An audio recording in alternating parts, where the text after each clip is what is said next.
Everything around us, from the air we breathe to the shoes on our feet, is made of matter. But what is matter made of? To answer that question, we need to explore the most basic units that form everything in our universe. In this lesson, we'll dive into the fundamental building blocks of matter, elements, compounds, and mixtures. We'll also take a close look at how matter behaves using the kinetic molecular theory and understand how temperature ties into the energy of particles. Let's begin our journey into the world of chemistry. At the foundation of all substances are elements, the purest forms of matter. An element is made up of only one type of atom, and it cannot be broken down into simpler substances by any chemical means. Think of elements as the alphabet of chemistry. Just as letters combine to make words, elements combine to form all the substances we see and use every day. There are 118 known elements, organized in the periodic table, each with its own symbol, like H for hydrogen, O for oxygen, and O for gold. Each one has unique properties, and together, they form the basis of all materials in the universe. While elements are important on their own, they become even more interesting when they come together. When atoms of different elements chemically bond in a fixed ratio, they form compounds. These bonds happen through interactions between electrons, often resulting in substances that look and behave very differently from their original elements. For example, when two hydrogen atoms bond with one oxygen atom, they form H2O, water, a vital compound for life.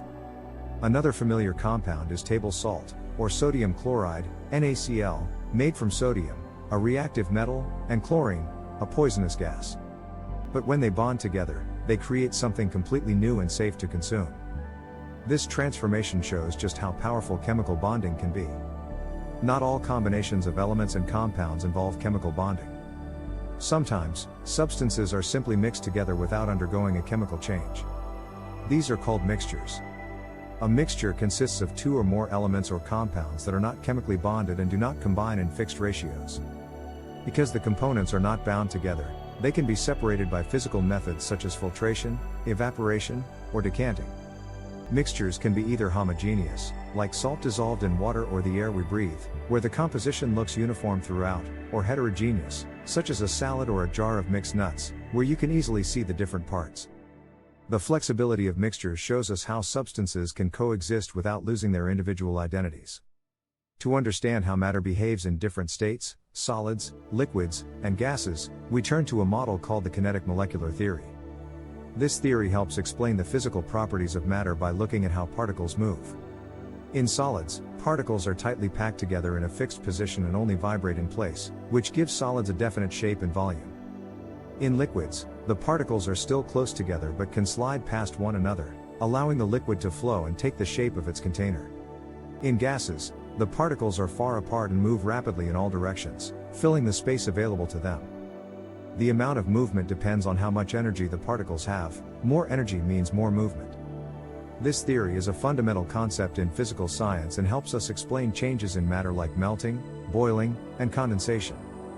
Changes of state occur when matter shifts from one phase to another, like when ice melts into water or when water evaporates into steam. These transformations happen when we add or remove energy, usually in the form of heat. For example, adding heat to a solid increases the movement of its particles, eventually causing it to melt into a liquid.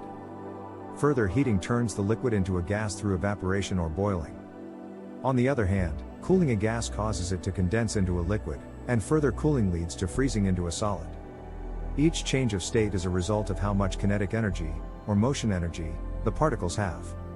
This dynamic view of matter explains much of what we observe in everyday life, from sweating on a hot day to water freezing in winter. So how do we measure this movement of particles? That's where temperature comes in.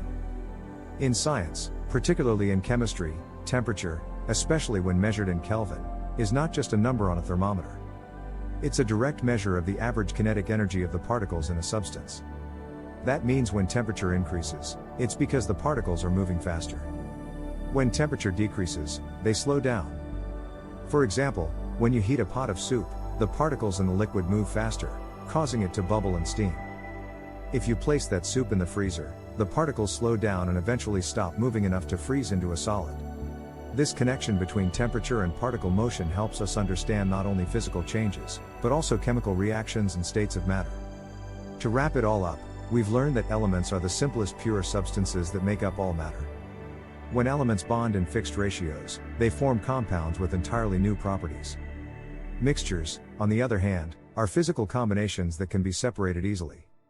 The kinetic molecular theory explains how the motion of particles defines the physical state of matter, and temperature tells us how fast those particles are moving.